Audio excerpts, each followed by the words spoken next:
যেমন তোমার গেঞ্জি কাজের জন্য তোমার নিডেল ব্যবহার করার কত 7 নাম্বার 9 নাম্বার নিডেল 7 9 10 11 9 10 11 10 আছে।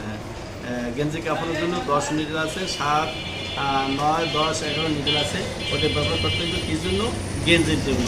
তারপর শার্টের জন্য হবে তোমার 11 14 কিছু কিছু শার্টের জন্য একটু মোটা লাগানো করা যায়, কিন্তু 11 14 শার্টের জন্য। তারপর 12 ফেব্রিক এই কাপড়ের জন্য ব্যবহার করতে হবে তো 14 16 অতিরিক্ত 18, বুঝতে পারছো? 14 16 অতিরিক্ত 18 এর উপরে ব্যবহার করা যাবে না।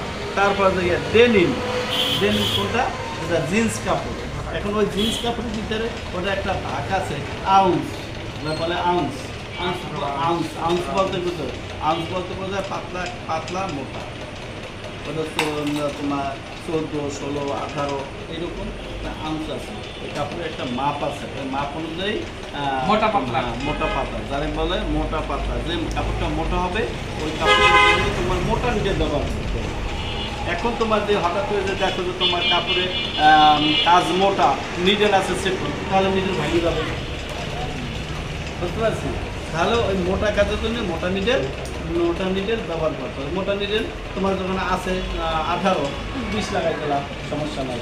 আর গেঞ্জি কাজের জন্য তুমি যেটা আছে ওইটির দিয়েই তোমার মেশিন ওকে করতে হবে।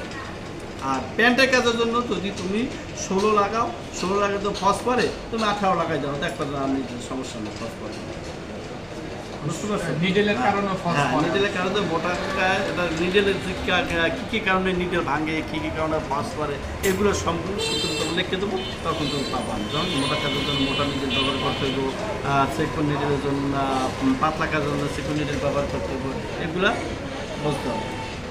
ঠিক আছে? এটা তো নিডেলের কাজ। হ্যাঁ, এটা প্লেটে আর নিডেল কাজ করো, ওই এই করো।